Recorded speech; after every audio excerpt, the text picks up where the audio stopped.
Hello, everybody. Hello, Welcome to Current Art Podcast. I'm Yaching. I'm Jungeun. Good morning, and welcome to our second episode. It's really nice, you know, that I received a lot of messages from last week. Yeah, I felt like truly thankful.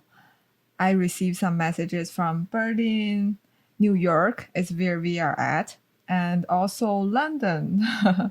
Yeah, that people are saying that they were listening to our podcast and then they feel inspired. And this is actually what we are here for, that we wanted to have a art community like among all of us, like not art community but creative community. So I really encourage you to leave the comment and share your a little bit about your inspirations and your works to other people. So that's how we get connected. Great. So yeah, I had some comments as well. I was surprised people actually listening for the first time. It was a huge challenge for me, and really thankful Yaching is pushing me to happening this. It's a really great experience. Yes, I am a pusher. Sorry. I Okay. like to push people. No sorries. I You are like to push great, people. great director. So during the last podcast, like before we did it, and you cooked me a very delicious soup. But it's like stinky soup. I couldn't exactly copy it when I went back home. So what is like this kind of secret? What is the ingredients? So you're talking about food. Last week I made 청국장, which is a Korean soybean paste, but it's really strong. If you can compare to cheese, maybe blue cheese like smell. Intense. It was intense, but it's really good for your guts and healthy and tasty. So it's not secret at all. Just ferment longer. Yeah. So how long do you need to ferment like this soybean in order to have this very strong taste?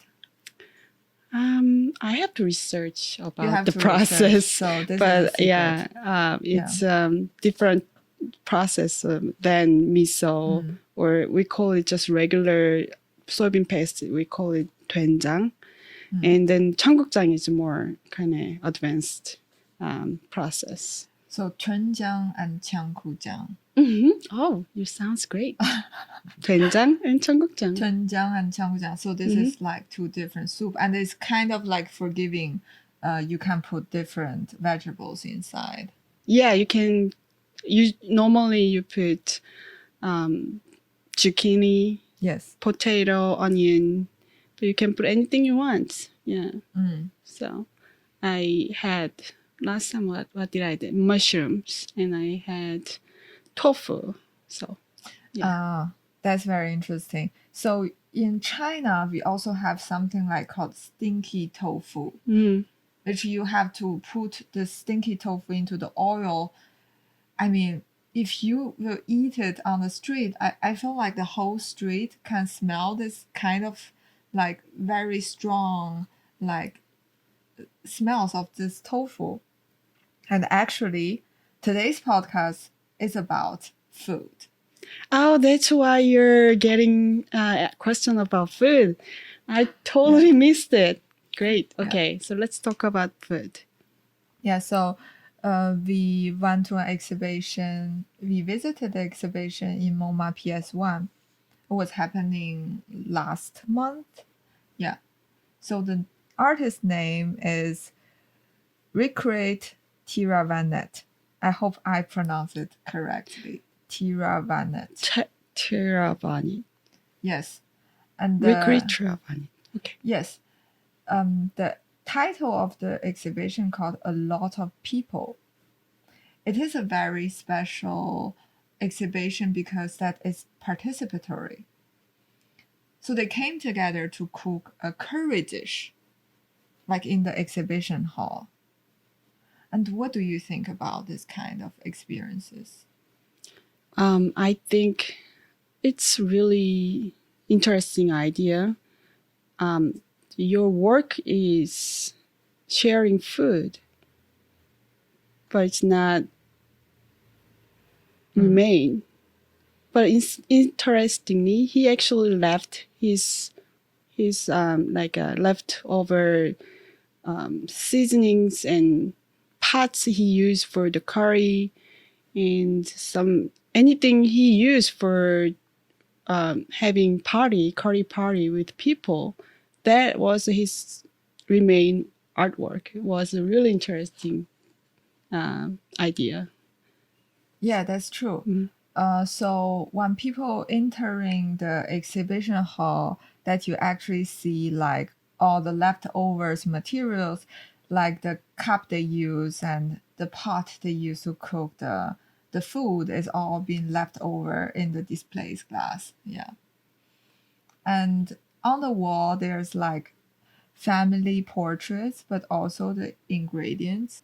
Yeah, I really like this kind of work because at first it's bringing people together.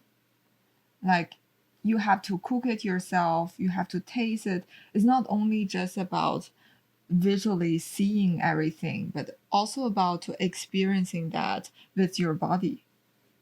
That's right. It's not just using the eyes, and sometimes more advanced people using audio, but using your body and taste, your tongue and touch, that's totally different experience. And he is kind of a pioneer in this kind of work. And there's a theory that he brought up called relational aesthetics. Sounds very advanced, but he described is like a kind of installation performance based conceptual work that makes spectators feel like participants. So I think Tiravanija that he wants to bring people together with food, with the ingredients that you can get anywhere. Yeah, that's the point. I think he wants to bring people and experience together so the audience can be part of his artwork. And it's not just food. He actually had a different type of event, like you did performance and there, the PS1. And then they make T-shirts. And I heard in Korea, had his exhibition just before the PS1 happening, and they did ping pong table at the gallery, so people can actually do sports. I'm not sure PS1 had some kind of sports, and then they had a hammock, so people can relax on his hammock. Yeah. So it was he wants to bring people. Yeah. So it feels like an activity center in a way. So you can eat, you can like print the T-shirt, you can join the concert, and then like a lot of people, and then this is the whole experience of the artwork. Yeah. It's very interesting. Yeah. I think this is actually so eating together, sharing the food is embedded in many ancient culture, not ancient culture, but Asian culture. For example, we used to make dumplings like a family.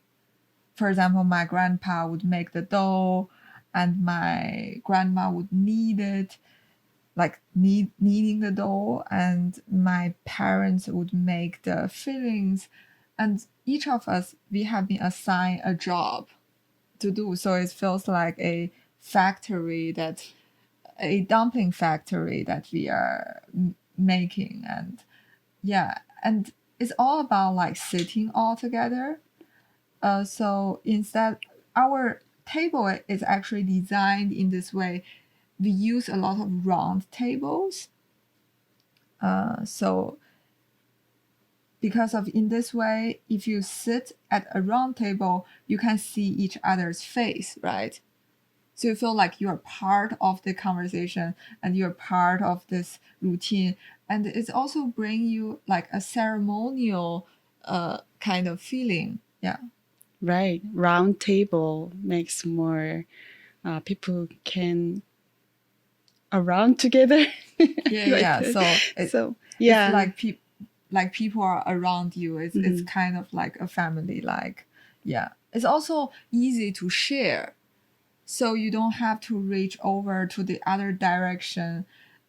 Everything is like contained in the middle. Yeah. Right. So we have to get out from the rectangle frames, from rectangle table, rectangle frame of the artwork. Mm. Everything is like, rectangle frame. Yeah. It gives a feeling of kind of trapped inside. Yeah, it's like contained, Right. right? Right. Everything is like Yeah. contained, but a round table is like gives you a feeling that you're being included. Oh, this is actually we are not selling tables, but just a kind of experience that we have. Like right now, more and more people are getting used to this very long table, and yeah. So, what do you like about his work? Like the Mm. most, the most part, The yes. most was the curry party. Yeah. I didn't participate actually the food sharing. I saw an exhibition of the leftover materials, but I still can feel Yeah. how that the interaction between artist and the audience was. So that was truly really impressive. Mm. And I not sure I can say it's the best, but I still kind of like lingering my memory. There is a 4 or 5 vacuums on the floor was kind of like kind of meet together and spread and wandering around in the just empty room. So that was very interesting. The technology, but acting like meeting, the human. It's kind of like I saw the robot vacuum were kind of gathering each other. Oh yeah. So in the other room, there's another work that he did with all those vacuum cleaners are running around in the room. Yeah, it was cute though. Yeah, that's true. Because all of this works, I think, has a message that is a relationship, in relationship with the other person. Yeah. Right. So, how about you? Which one is most your favorite in his exhibition? Um, of course, I think it's definitely also the curry party, and the reason is I think a event is like a durational thing that it's happening in a time frame, and after it's done, it's finished, then we cannot actually go back to the time and to re-experience that. So I think that's actually the beauty of the performance. Is like it happens at that very specific moment and it lasts maybe 2 hours, it lasts 1 hours. But in the future, you cannot go back to that time point. But when I saw those leftover like curry pot or leftover chopsticks, I know that this is like the evidence of the history remained in that room where this event is happening. I think it's like very touching.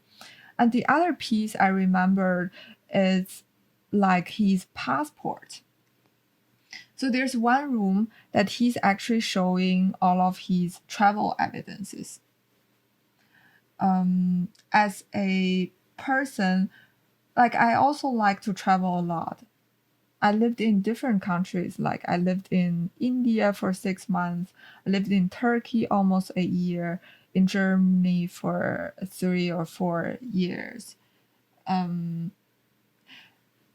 I associate this kind of feeling that you have to go through all the bureaucratic processes to get to somewhere. When I have to travel, I have to prepare a lot of like paperwork, and that is the effort to take to go to the other side of the world. Yeah. So I find that work is also like interesting, like inspiring. It seems very effortless, but then you realizes what it takes, the steps it takes to reach out that work. Right. So yeah, just showing passport is not showing the work of labor, but you see behind it. It's like you're reading a book of the history, right? So you see whole journey how he went through in the period. So that was right. It was impressive message in there, and he in that room I was impressive of his work on the kind of big map. He draw kind of like his movement, I guess, and looks like weather current, kind of the winds moving. So that reminds me of the people in migration. Yeah, I Yeah. think that's also a very important message in his work that he wants to introduce in the 90s. So when he first did this kind of curry party was in the 90s, and there weren't like lots of like Thailand food from Thailand in the United States.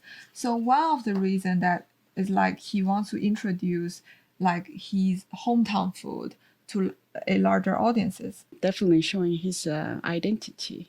So. Yeah, I mean, you are like in a multicultural international family, and like do you, I know your partner is not from Korea, so do you cook for him a lot? Yeah, I make Korean food, and my kids' favorite is the rice and the seaweed.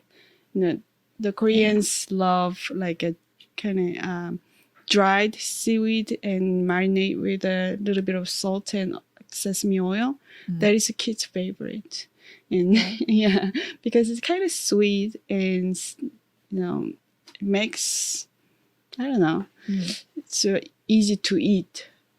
So, yeah. That sounds so delicious. I think I so want next to eat time that. I'll prepare for you. Yeah. Yeah. So the food is definitely the one of, I think, most material to share their culture. So I think he's genius to use that his hometown food. Yeah. I think there's one other thing in Asian eating culture or in Chinese eating culture. It's like you have to have different dishes, right? You cannot just have one dish, like one main dish like pasta, which is also great, but then you have to have different flavors and different textures too. So like fried, deep fried, or boiled, or soup. So when you eat it, you actually have different sensations inside of your mouth. And then different flavor like salty, sour, sweet. So that is my experiences. Yeah. That sounds great. So your mom loved to cook. She made a great food, I guess. So you showed me the last time when she had a New Year party. Yeah, my mom is crazy because she likes to cook giant, like really giant food. Like she like to prepare at least like 16 or 18 dishes for a larger group of people. Yeah. Yeah, that's my experience. That's great. You must be miss home food. I try to cook like food also like a lot in why I'm living in the New York. It's part of the reason is like cooking for surviving, right? You want to feed yourself, but you also want to kind of eat healthy. I realize like some food that you find it on the street or in the restaurant in the United States aren't so like healthy. And myself, I'm a vegetarian, so it makes sense, to prepare things for myself because of it's still not so accessible in every restaurant to have a vegetarian like dish. Yeah. Right. Yeah. Talk about rice. Rice is like has a longer history in many like civilizations and many countries' history. And Rikrit Tiravanija actually had a project in Thailand called The Land. It was initiated in 1998. He and some other like artists cultivated a place for social engagement. And they are growing rice in that place. And this place is 20 minutes drive from the center of the provincial capital, Chiang Mai.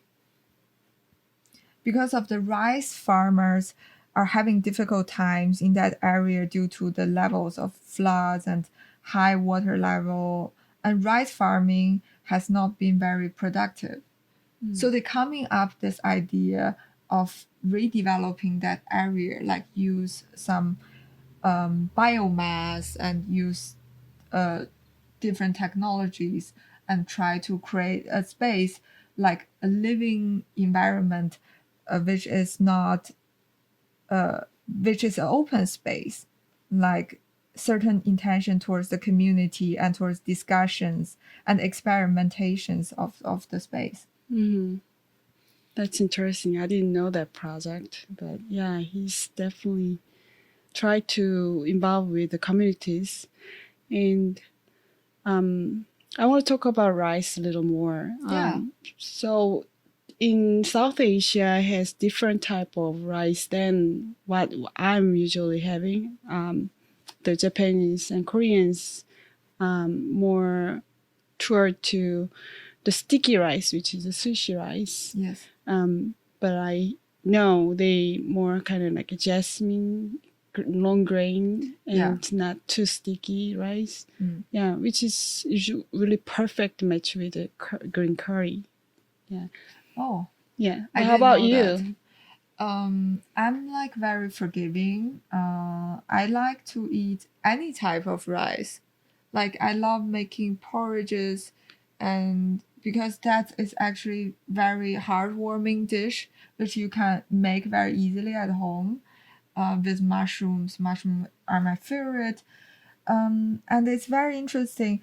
In this project called The Land, they're cultivating the rice field too. So they have to kind of like preparing how to like growing the plants. So they use a very interesting ratio. Like they prepare this land as like 1/4 earth and 3/4 water, so liquid. This is actually based on the composition of the human body. That's interesting. Yeah. I don't know if it's scientifically accurate or yeah. But he tried. But it's a really interesting thought. Wow. And then this is a agricultural technique of a Thai farmer. By the name, I couldn't pronounce it very well, called Chalui Kevkon. I'm sorry if I said it wrong.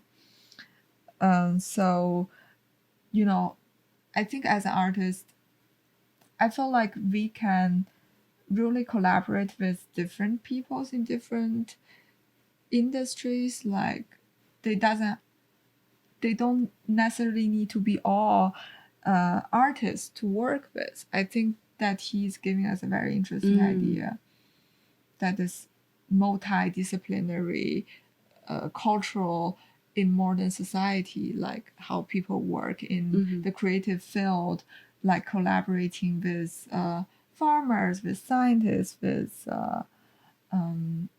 doctors, with different kind of people. Wow. Okay, that was interesting view. Yeah. he definitely wanted to try work with like non-artist people. Yeah. So yeah, it was involved with the community, not just community, like different type of jobs. Yeah, and it's this like culinary experiences is became more and more popular in metropolitan city that people want to go somewhere to learn about the local food and to experience, to really taste it, and then also to be able to remake it at home. So this winter I have the luck to travel to Portugal for 2 weeks. So while I was in Portugal, I tried out a very delicious national dessert called pasta de nata. Mm-hmm. Have you ever tried that? No.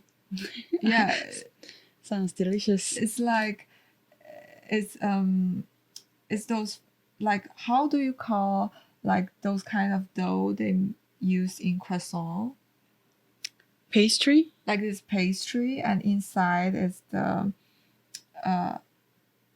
like something like a creamy egg yolk egg yolk kind of texture, so very soft and Egg very tart. sweet. Egg tart, yes, egg tart.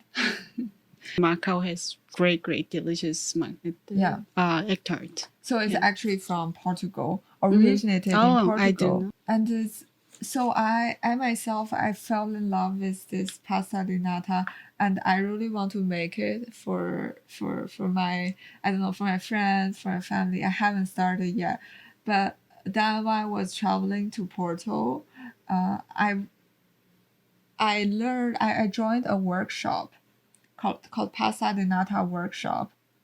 Met a bunch of great people, and we learned how to make it like from the scratch. I didn't learn how to make the dough, but I learned how to make the egg tart, you know, the middle part.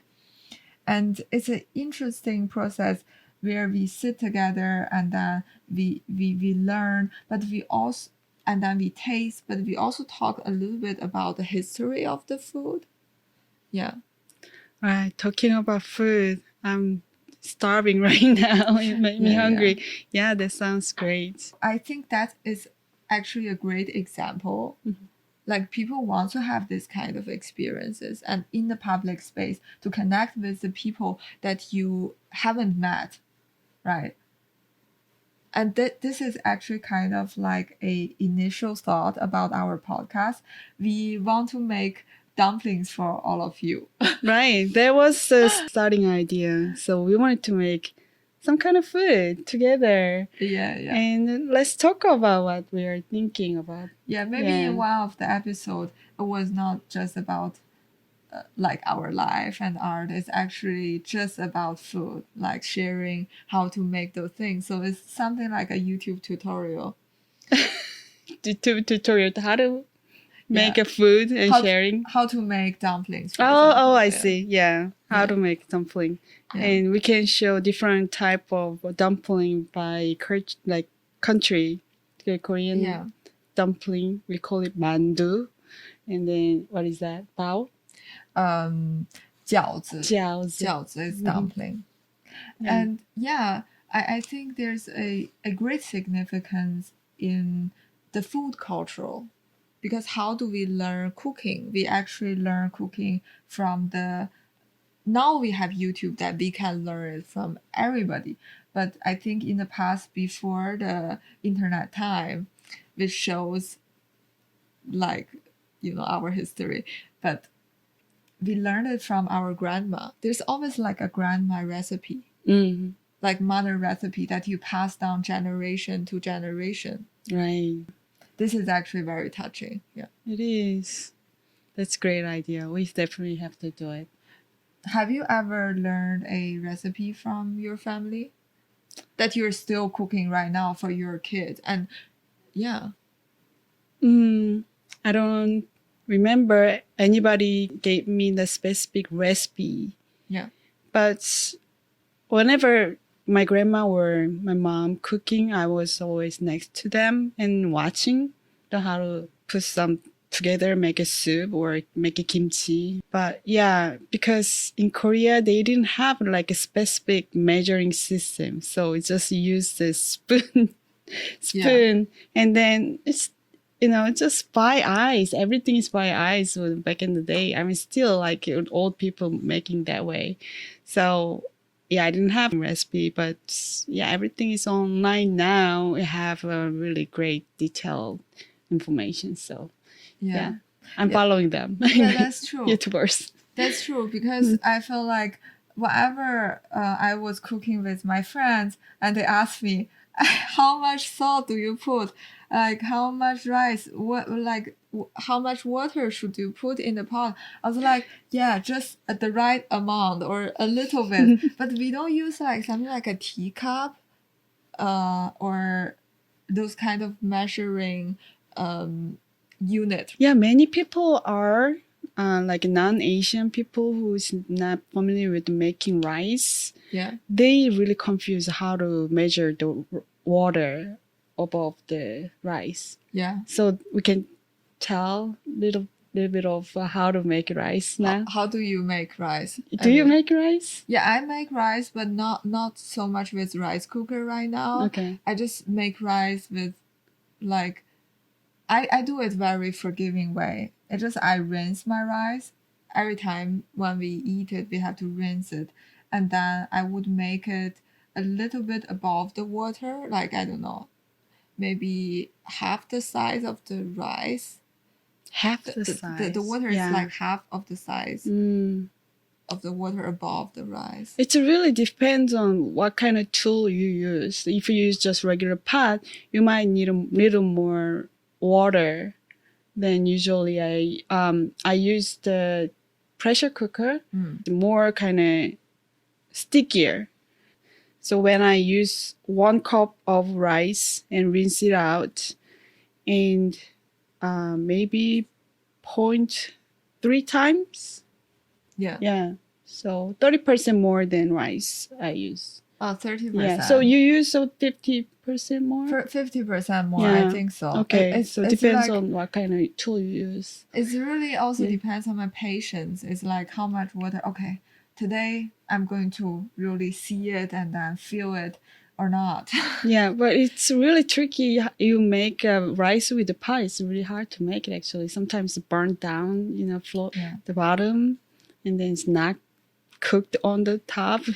That's really tricky, but I think you're doing a great job. We will see. Yeah.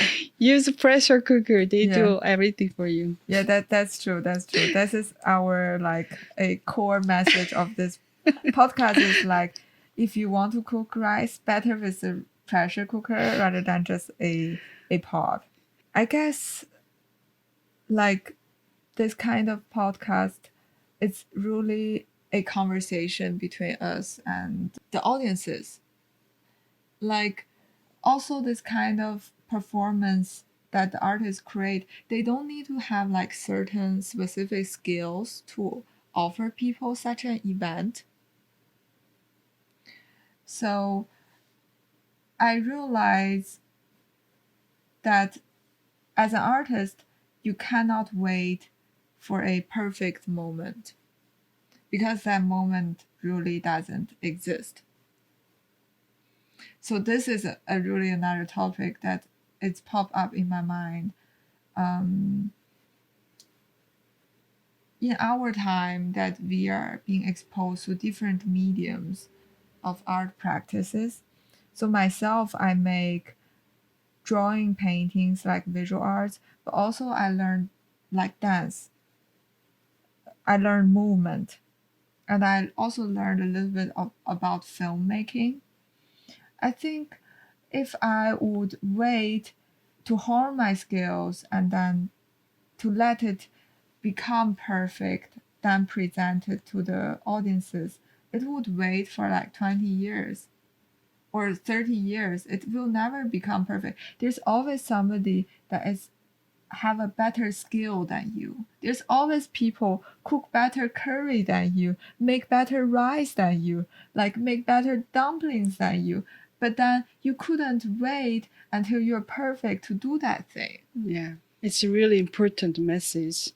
So that's remind me about how I feel last week. It was my personality is never kind of like bring myself, and I kind of like perfectionist. So I'm always waiting for my perfect moments, but I totally agree. Then it's not gonna happen ever. You know, when is the perfect and what is perfect?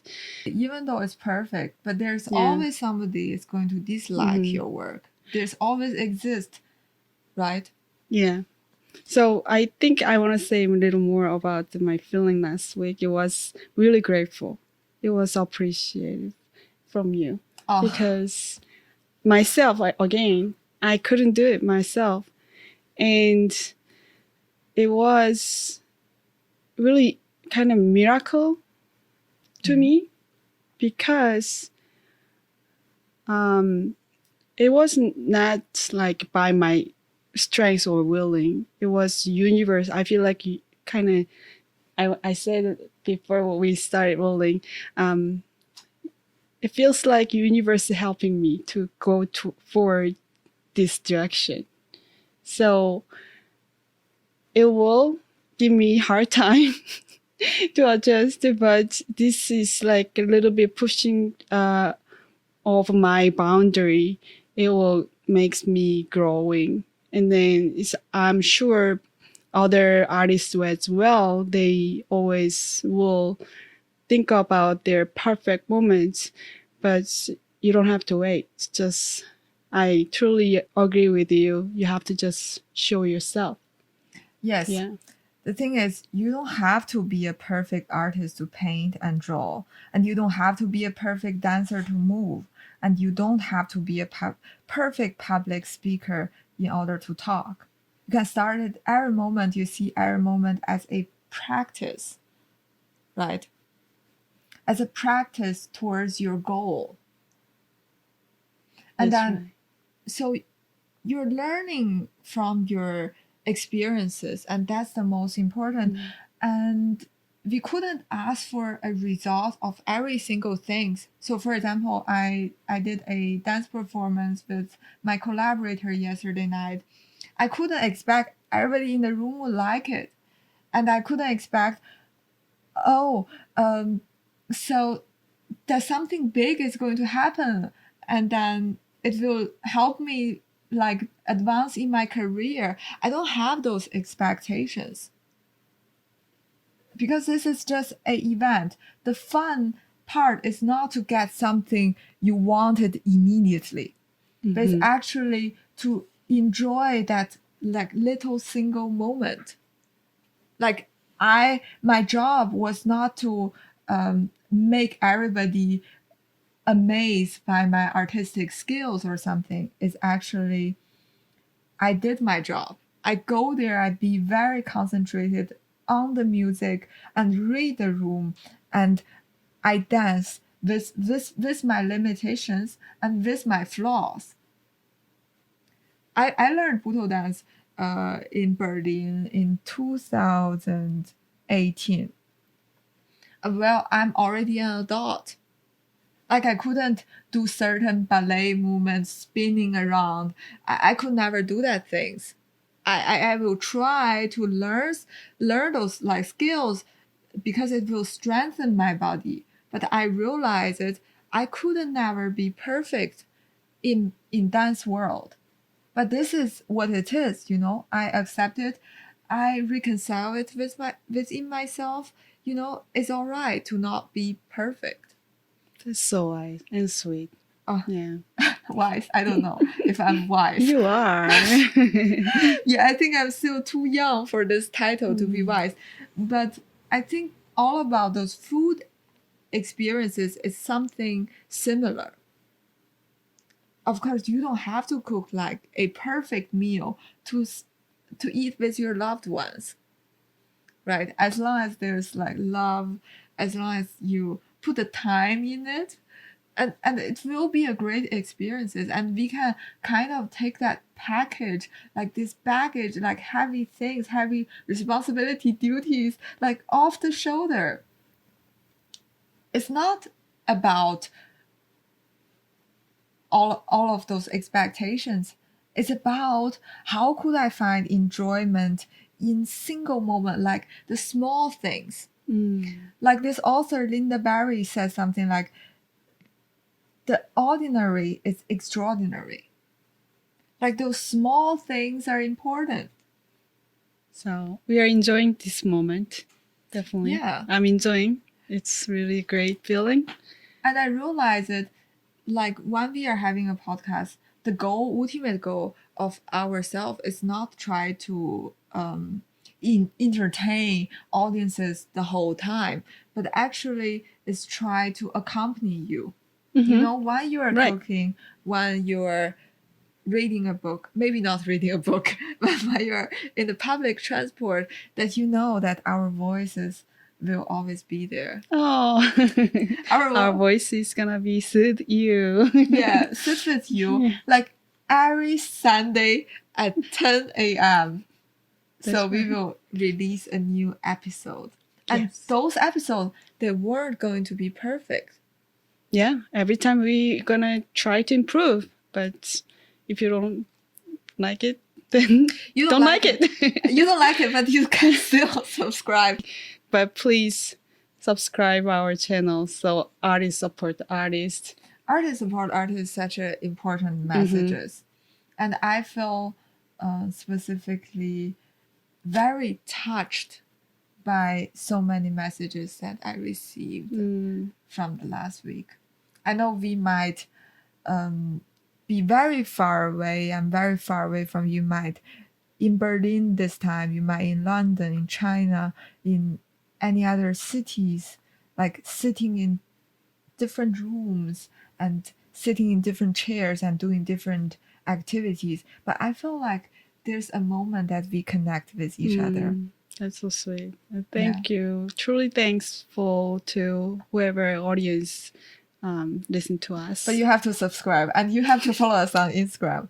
So I'm pushing you here. Don't hate me.